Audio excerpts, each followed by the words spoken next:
अपने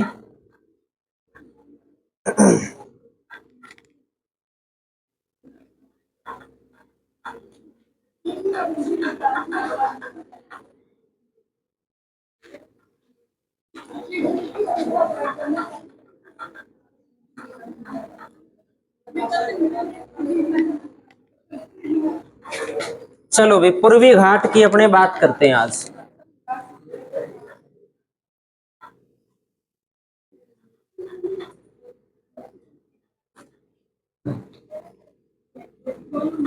पूर्वी घाट, तो पूर्वी घाट के लिए एक तो मैप बना लेते हैं हम। ये है नीलगिरी की पहाड़ी, और नीलगिरी की पहाड़ी से इस प्रकार से जो घाट फैला है पूर्व दिशा के अंदर, पूर्व भारत के अंदर जो प्रायद्वीपीय भारत है, इसे पूर्वी घाट के नाम से जानते हैं।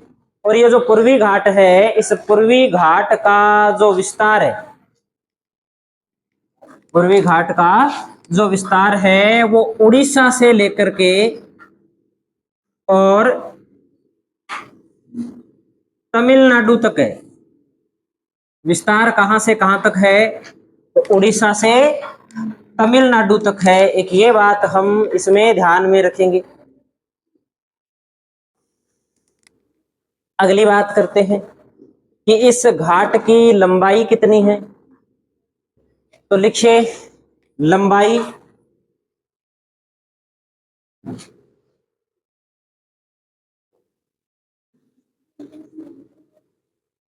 1300 किलोमीटर इस घाट की लंबाई है। और पश्चिमी घाट की लंबाई लिखी थी क्या हमने? देखना एक मिनट, नहीं लिखी तो पश्चिमी घाट की लंबाई आप लिख दो 1600 किलोमीटर। पश्चिमी घाट की लंबाई है 1600 किलोमीटर। एक ये बात आप नोट कर दीजिए।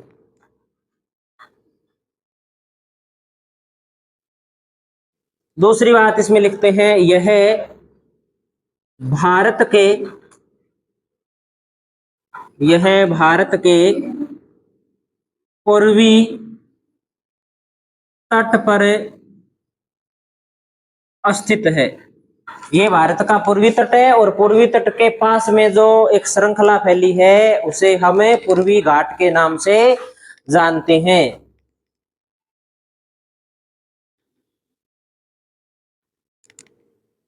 फिर हमने एक बात पश्चिमी घाट जब पढ़ा था तब हमने समझी थी कि प्रायद्वीपीय भारत की जो नदियां हैं, उन नदियों का जो उद्गम है वो कौन से घाट से हो रहा है?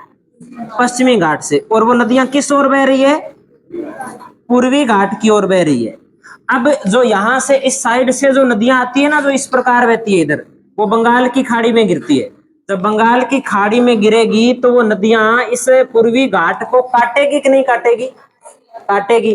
काट करके बहेगी, अपर्दन करते हुए आगे बहेगी। तो एक बात हम इसमें और लिख देते हैं, लिख दीजिए आप इसमें कि प्रायद्वीपीय पठार का ढाल,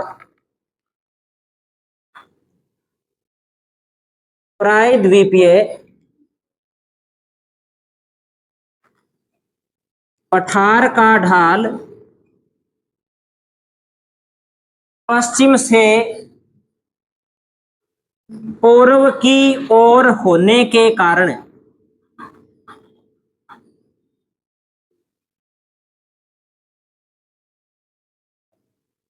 प्रायद्वीपीय पठार का ढाल पश्चिम से पूर्व की ओर होने के कारण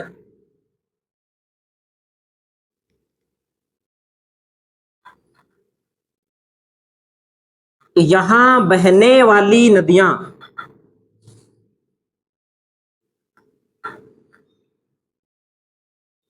पूर्वी घाट का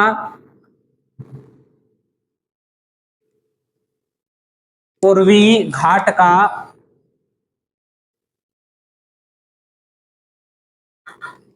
अपर्दन करती है।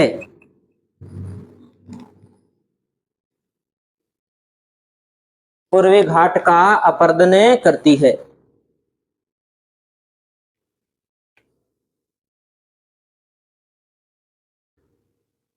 अब नॉर्मल सी बात है कि पूर्वी घाट का अपर्दन करेगी तो क्या पूर्वी घाट एक लगातार क्रम के रूप में रहेगा? नहीं रह पाएगा, ये बीच बीच से क्या हो जाएगा? कट जाएगा। तो अपर्दित होने के कारण पूर्वी घाट छोटी छोटी पहाड़ियों के रूप में स्थित है, उसका कई स्थानों पर तो बिल्कुल ही अपर्दन हो चुका है। तो हम एक बात और लिखेंगे इसमें कि पूर्वी घाट छोटी छोटी पहाड़ियों के रूप में दिखाई देता है।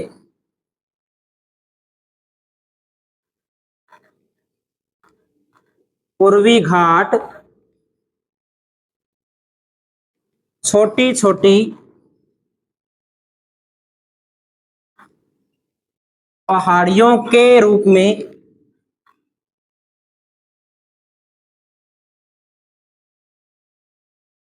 दिखाई देता है।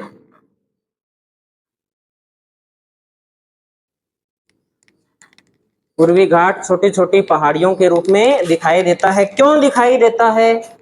जैसे यहाँ पे अपने कई बार आपने वो क्वेश्चन देखे ना, कथन कारण वाला क्वेश्चन आता है। कथन ए होता है कि पूर्वी घाट है छोटी छोटी पहाड़ियों के रूप में दिखाई देता है, आर के रूप में कारण लिखा होता है क्योंकि यहाँ पर बहने वाली नदियां पूर्वी घाट का अपर्दन करती है।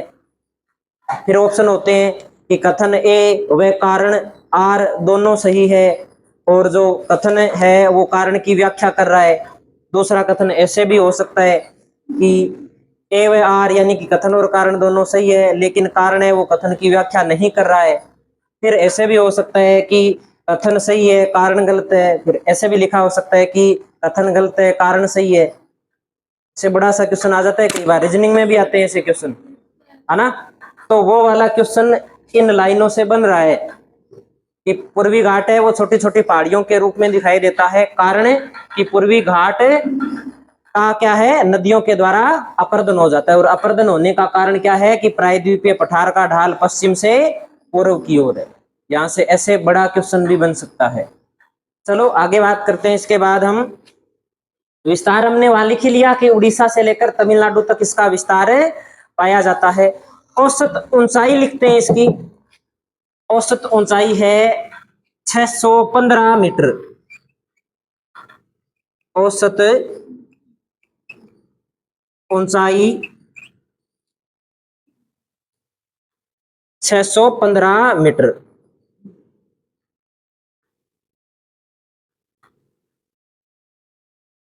लंबाई की हमने बात कर ही ली, चौड़ाई की ओर बात कर लेते हैं। चौड़ाई हम इसमें लिखेंगे इसकी 75 से 175 से 190 किलोमीटर। ऊपर इसकी चौड़ाई कम है, यहाँ पर तो 75 किलोमीटर है, और जैसे जैसे दक्षिण की ओर बढ़ता है इसकी चौड़ाई भी बढ़ती जाती है। इधर 190 किलोमीटर के आसपास है। ये भी थोड़ा लिख लेते हैं, बाई चांस कोई फैक्ट से प्रश्न बना ले तो हम इसका ध्यान रखेंगे। अब एटलस निकालो आप। एटलस में अपने कुछ बात देख लेते हैं।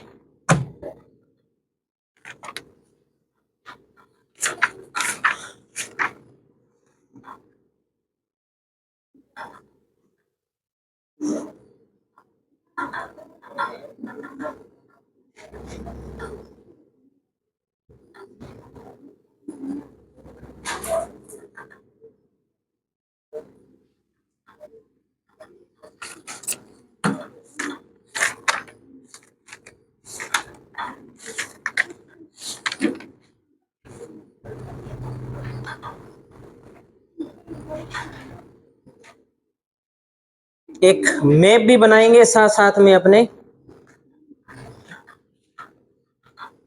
ये नोट कर लिया ना सभी ने?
चलो अपने लिखते हैं। सबसे पहले अपने उड़ीसा से शुरू करते हैं। उड़ीसा में भी इस मैप में तो गढ़ जात की पहाड़ी दिखा रखी है क्या? मुझे तो इसमें कहाँ लिखा है गढ़ जात? कौन से में? छोटे वाले में है क्या? चलो छोटे वाले मैप में देखते हैं अपने।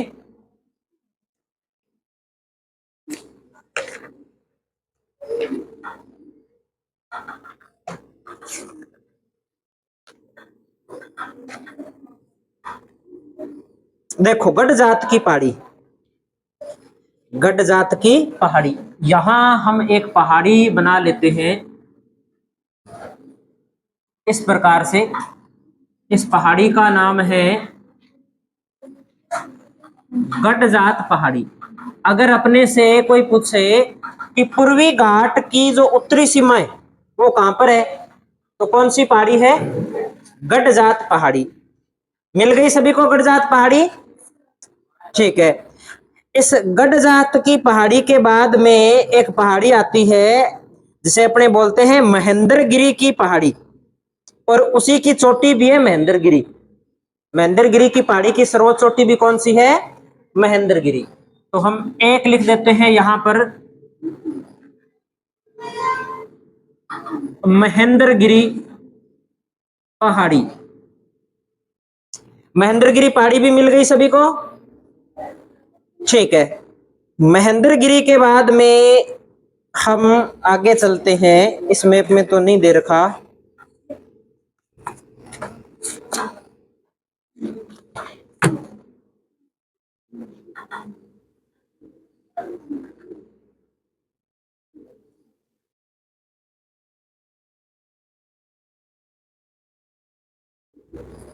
अगली पहाड़ी हम इसके बाद देखते हैं मलयगिरी। मलयगिरी की पहाड़ी, मलयगिरी का नाम भी इसमें कौन से वाले मैप में है? छोटे वाले में दे रखा है।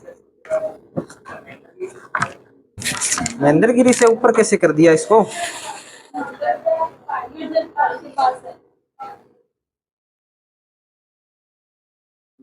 ये महेंद्रगिरी चोटी है। हाँ मलयगिरी चोटी है ये तो। मलयगिरी की पहाड़ियां भी है एक। इस हिसाब से तो फिर अपने को चेंज करना पड़ेगा अगर इसको माने तो। और तो नहीं दे रखा ना बड़े वाले मैप में, देखना।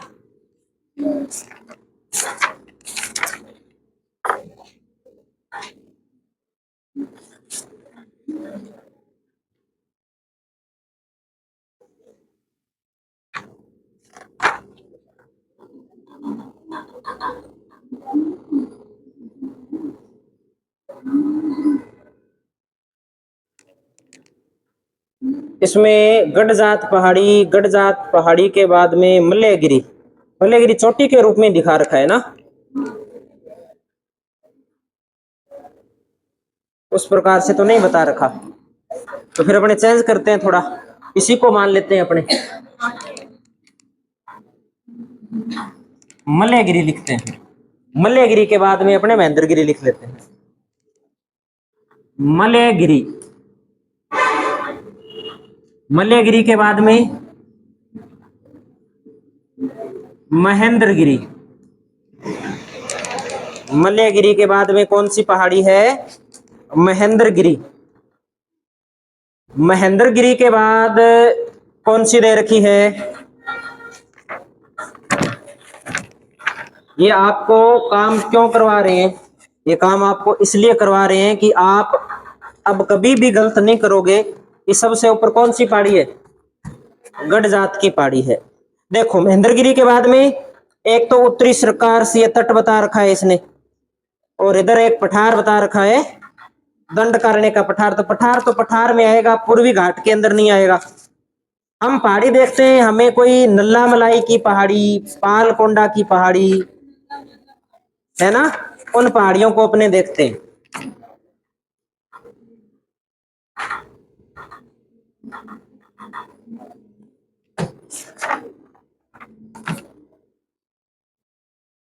तो अपने को एक पहाड़ी मिली है, इसके बाद में नल्ला माला है ना, तो हम लिखेंगे नल्ला माला, या इसे बोलते हैं नल्ला मलाई की पहाड़ी,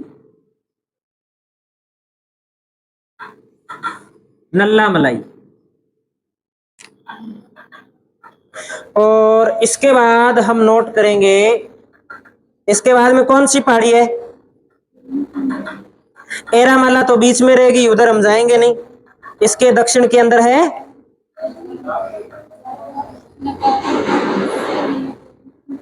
वेलिकोंडा, वेलिकोंडा की पहाड़ी। तो फिर पालकोंडा किधर चला गया, पालकोंडा इससे दक्षिण में आ गया ना, ठीक है। तो लिखेंगे हम वेलिकोंडा पहाड़ी। मिली नहीं क्या इस मैप में, ये देखो, एक जैसे ये दो मैप है, जिसमें एक में तमिलनाडु आधा दिखा रखा है, एक में पूरा दिखा रखा है, आधे वाले के अंदर है।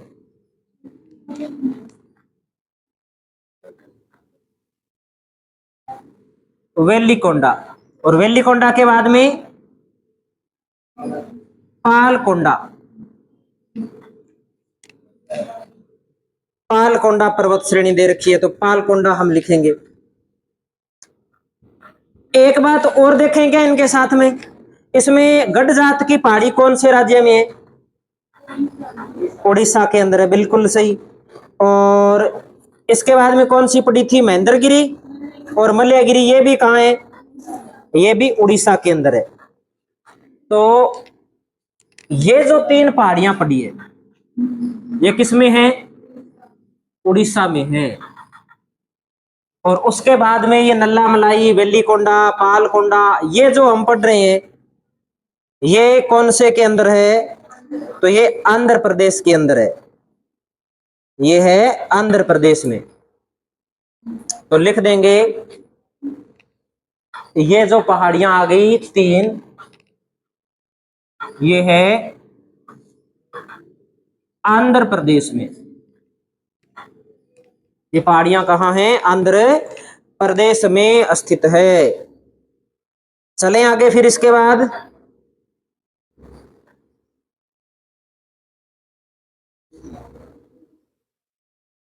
चलो इसके बाद हम देखते हैं आगे, जो तमिलनाडु वाला मैप है ना, उसमें अपने को मिलेगा, अब तमिलनाडु रह गया नीचे।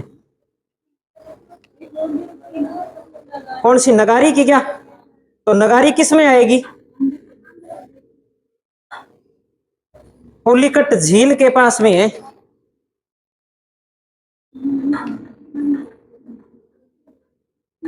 और पुलिकट झील कहाँ है, पुलिकट झील आ गई एक प्रकार से आंध्र प्रदेश में।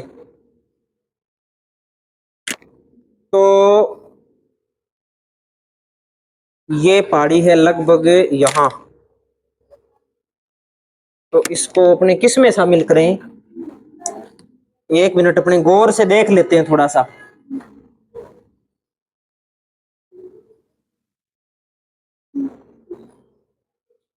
ये आंध्र प्रदेश के अंदर ही है ना, तो आंध्र प्रदेश में ही है। कौन सी पहाड़ी है, नगारी पहाड़ी।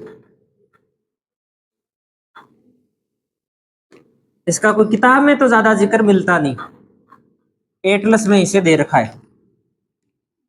चलो अब इसके बाद में जो पहाड़ियां हैं वो कहाँ है, सारी की सारी तमिलनाडु के अंदर है ना। तो सबसे पहले हमें कौन सी पहाड़ी मिलेगी, इसमें जावादी पहाड़ी मिलेगी। तो एक नंबर पे हम लिखते हैं जावादी पहाड़ी, या जावदी है, जावड़ी लिख रखा है ना, जावदी है ये, जावड़ी भी लिख दो कोई दिक्कत नहीं है, वो भी सही है। इसके बाद में है सेवराय,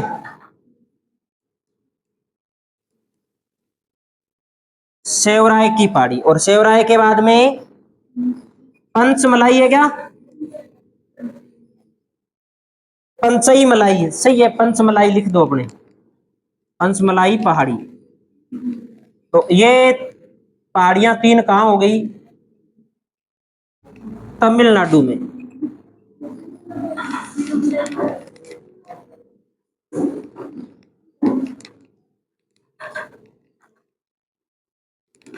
जो नीलगिरी है ना, नीलगिरी के बाद में ये जो पंचमलाई वाला स्थान है, यहाँ पर जो ये घाट है ना, ये घाट एक प्रकार से समाप्त हो जाता है। ठीक है, फिर भी अगर लिखना चाहो तो लिख सकते हैं क्रम के अंदर, बाकी ज्यादा कोई लिखने की आवश्यकता है नहीं। लिख लो, चलो पास में पड़ रही है। एक नाम लिखना है, कौन सी पहाड़ी है? सिरूमलाई की पहाड़ी। सिरू मलाई की पहाड़ी, ये भी कहाँ है? ये भी इसमें आ गई तमिलनाडु के अंदर। तो कितनी पहाड़ियां हो गई? 1 2 3 4 5 6 7 8 9 10 और 11। 10 का टारगेट था अपना भी। 10 हम पहाड़ियों का क्रम उत्तर से दक्षिण की ओर याद करेंगे। 11 हो गई तो कोई बात नहीं है, 11 का हम क्रम याद कर लेंगे।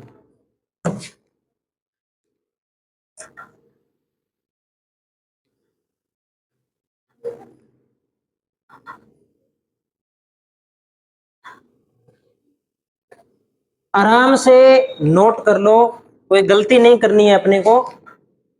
अगर इनमें से कोई पहाड़ी किसी को नहीं मिली है तो भी वो एटलस के अंदर अपने पड़ोसी से पूछ लो भी। सबको मिल तो गई ना लोकेशन सारी? ठीक है।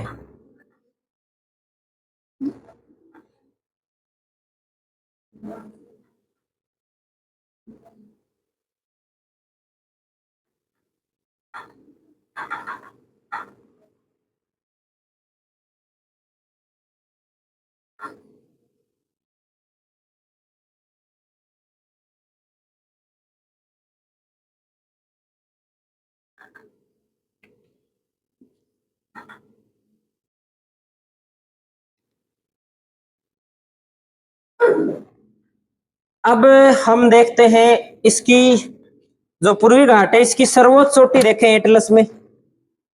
एटलस में कौन सी बता रखी है?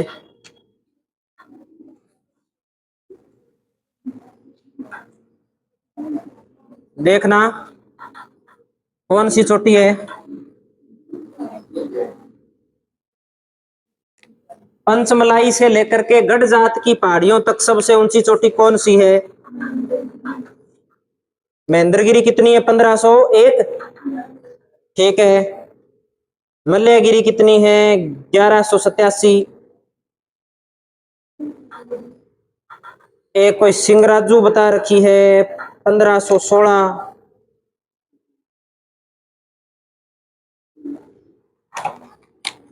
और इसमें देखें तो इधर तो कोई अलोय कोंडा बता रखी है एक। नीमगिरी 1515। महेंद्रगिरी 1501। यानी कि अभी तक ऊपर में कौन सी आ रही है? महेंद्रगिरी आ रही है। लेकिन परीक्षा वाणी की जो पुस्तक है उसमें सर्वोच्च चोटी जो बता रखी है वो बता रखी है विशाखापट्टनम। विशाखापट्टनम चोटी की ऊंचाई बता रखी है 1680 मीटर। इसमें तो है नहीं, ये बात भी सही है, लेकिन उस पुस्तक में लिखा हुआ है। और एक पता नहीं, मैं पहले पढ़ा था किसी पुस्तक के अंदर, तो उसमें एक चोटी बता रखी है जिंदागढ़ा, और जिंदागढ़ा की ऊंचाई बता रखी है 1690 मीटर। जिंदागढ़ा भी इसमें नहीं दे रखी ना? तो इसमें थोड़ा सा विवाद वाली बात है ना। तो हम एक काम कर लेते हैं, लिखते हैं हम पूर्वी घाट की सर्वोच्च चोटी। एनसीईआरटी में तो चोटी के बारे में मेरे हिसाब से जहां तक मैंने पढ़ा है नहीं दे रखा उसमें। तो अब हम क्या करेंगे, हमारे पास जो भी चोटियां हैं इनकी ऊंचाई के आधार पर हम ये 3 चोटियां लिख लेते हैं। पेपर में आनी है इनमें से कोई एक चोटी, सारी तो एक साथ आनी नहीं है। अगर सारी एक साथ आएगी तो इनमें जो सबसे ऊंची है हम उसको टिक करेंगे। इसलिए हम यहाँ पर 3 चोटियां हैं, उन तीनों चोटियों की लंबाई के साथ में हम लिख लेते हैं उन तीनों को। सबसे पहले 1 नंबर पे हम लिखते हैं जिंदागढ़ा।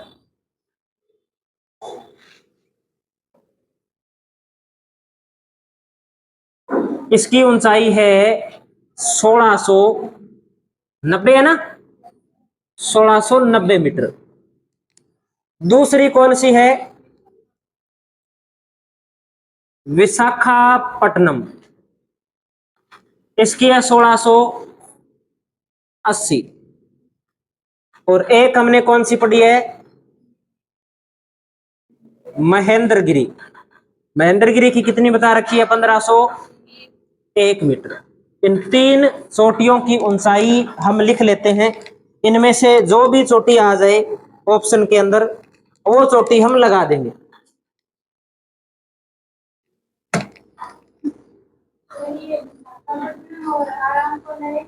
नहीं, अलग अलग है।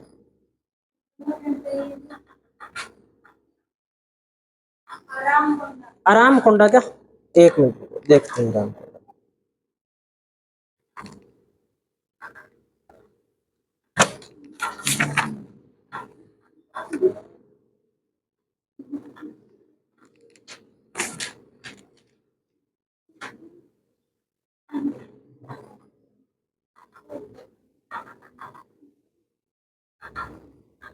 आराम कोंडा चोटी कौन से मैप में दिखा रखी है?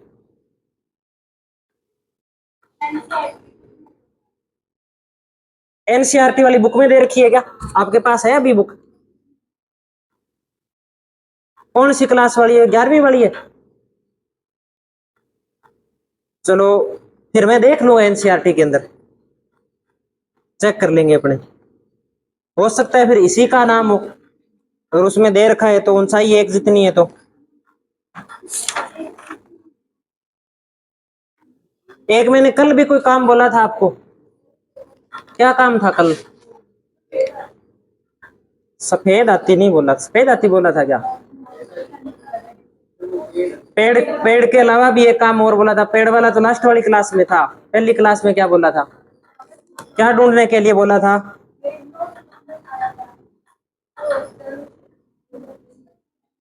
ढूंढा था किसी ने क्या?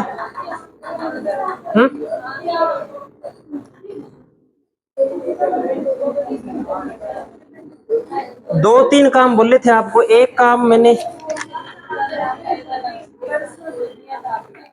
क्या? हाँ, मसाला उत्पादन वाला ढूंढा था क्या? मसाला उत्पादन वाला वो लिखवा दिया था ना, और दिया था मेरे कुछ ऐसी बात अभी मेरे याद थी, अब मैं भूल गया। चलो मेरे याद आएगी तो फिर मैं ढूंढूंगा। मैंने कहा था आपको मिल जाए तो ठीक है, नहीं मेरे को याद करवा देना, मैं देख लूंगा। चलो अपने आगे पढ़ते हैं एक बार। हाँ, अब हमें देखनी है इसमें कावेरी नदी। देखो आप एटलस में कावेरी नदी देखो आप। कावेरी नदी पर एक तो हमें इस पर मिलेगा स्टैनली जलप्रपात। कावेरी नदी मिल गई क्या? जो चीज हमें देखनी है शायद वो इसमें नहीं दिखा रखी। कावेरी और एक नदी हमें देखनी है इसमें, पेन्नार। कावेरी और पेन्नार नदी। पेन्नार नदी मिल गई क्या?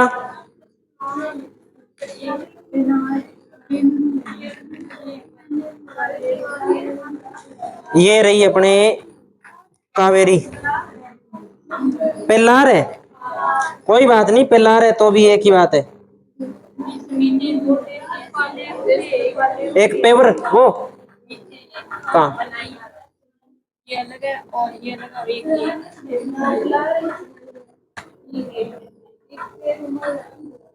पेरूमल अलग है। पलार, पलार दे रखी है ना। पेन्नार भी है एक नदी, पेम्बियार तो अलग है। चलो एक बात नोट करते हैं अपने, फिर अपने ढूंढते हैं, ऐसे टाइम ज्यादा लग जाएगा। लिखिए आप, पेरियार नहीं, पेन्नार। पेरियार अलग है,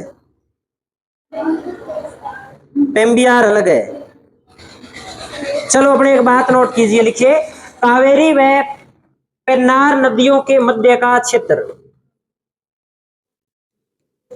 कावेरी व पेन्नार नदियों के मध्य का क्षेत्र, मध्य का क्षेत्र मेलागिरी कहलाता है। मेलागिरी कहलाता है। ये बिल्कुल मिल भी गया, ये रहा मेलागिरी। और इसके ऊपर है, इसने पोन्नियार नदी लिख रखा है, वास्तव में इसे अपने हिंदी में पेन्नार नदी बोलते हैं। मिल गई क्या यहाँ पे, ये देखो। तो ये इन दोनों के बीच का क्षेत्र क्या कहलाता है? मेलागिरी क्षेत्र कहलाता है। कावेरी व पेन्नार नदियों के मध्य का क्षेत्र मेलागिरी क्षेत्र कहलाता है, या मेलागिरी कहलाता है। ये एक बार क्वेश्चन आ चुका है, तो हम इसे विशेष रूप से नोट कर रहे हैं अलग से। ये देखो, इस मैप के अंदर जो बेंगलुरु लिखा हुआ है ना, बेंगलुरु के दक्षिण में,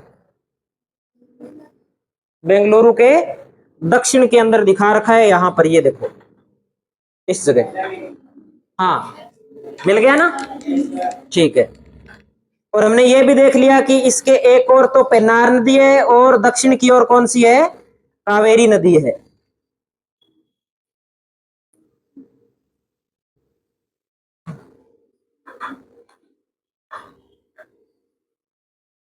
और एक ये जो कावेरी नदी है ना, ये एक जलप्रपात बनाती है, जिसका नाम है होजेकल जलप्रपात, जो शायद इस पर नहीं दिखा रखा, स्टेनली दिखा रखा है ना, होगेनकल दिखा रखा है। बस ये लैंग्वेज ट्रांसफर करने के अंदर ही दिक्कत है, गए को वहां पर जय लिख दिया। मिल तो गया, स्टेनली के ऊपर, स्टेनली जलप्रपात के थोड़ा सा ऊपर है। तो ये भी हमें मिल गया, मेलांगिरी पर्वत श्रेणी के दक्षिण में जलप्रपात बना रही है। इसका मतलब है कावेरी नदी पूर्वी घाट को काट रही है ना, ऊपर से पानी गिर रहा है। मान लो ये इस प्रकार से नदी आ रही है, ये यहाँ पर घाट है, पूर्वी घाट है, और ये जल इस प्रकार से यहां से नीचे गिर रहा है, ये जलप्रपात बन गया। इस प्रकार से जो जल नीचे गिरता है, धीरे धीरे आने वाले समय के अंदर इसकी ऊंचाई क्या है? कम होती जाएगी, और एक टाइम ऐसा आ जाएगा कि ये बिल्कुल समाप्त हो जाएगा, बिल्कुल ही समाप्त हो जाएगा, इस प्रकार से हो जाएगा। तो एक बात हम इसमें नोट कर देते हैं कि कावेरी नदी पूर्वी घाट को काटकर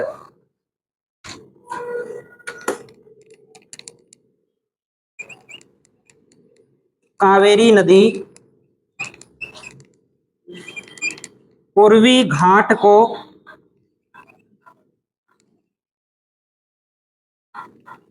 काटकर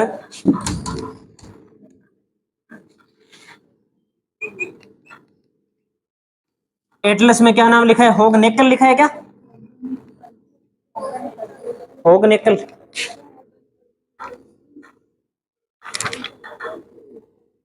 होगनकल लिख रखा है ना।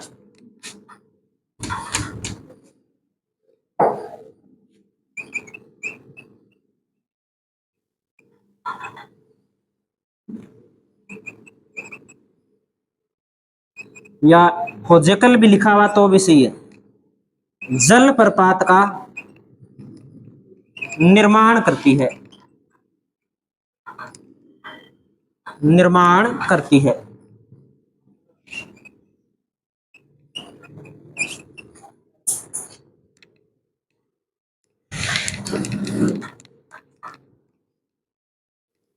तो ये अपने कंप्लीट कर लिया पूर्वी घाट। ज्यादा इसमें कोई बात है नहीं, बात इतनी है कि इसकी जो लंबाई है वो 1300 किलोमीटर है, औसत ऊंचाई 615 मीटर है, और इसकी जो चौड़ाई है वो 75 से 190 के बीच में, और उड़ीसा से लेकर के और तमिलनाडु तक फैला हुआ है। 11 इसके अंदर प्रमुख पहाड़ियां हैं। सबसे पहले कौन सी पहाड़ी है? गडजात, फिर मल्लयगिरी, फिर महेंद्रगिरी, उसके बाद वेलकोंडा, उसके बाद पालकोंडा, पालकोंडा के बाद में नगारी, उसके बाद में जावादी, सेवराय, पंचमलाई, और एक लास्ट में कौन सी लिखी थी? सिरुमलाई लिखी थी। ये पहाड़ियां यहाँ पर स्थित है। तो ये हमें थोड़ी सी बातें इसमें ध्यान रखनी है, और दो चार बात इसकी जो चोटियों की, एक मेलागिरी किन दो नदियों के बीच का क्षेत्र है, और एक जो जलप्रपात है। ये प्रमुख बातें हैं जो हमें पूर्वी घाट के बारे में ध्यान में रखनी है। अब हम बात करते हैं, भी ये तो घाट हो गए या कुछ पर्वत श्रृंखलाएं होगी, उनकी बात कर ली। अब टाइम हो गया, कोई बात नहीं, टाइम हो गया तो एक हेडिंग लगा दीजिए आप, लिखिए भारत के प्रमुख पठार। जो प्रायद्वीपीय पठार के अंदर छोटे छोटे पठार स्थित है ना, उनकी अपने कल चर्चा करेंगे। तो हेडिंग लगा दीजिए आज आप, भारत के प्रमुख पठार। भारत के प्रमुख पठार।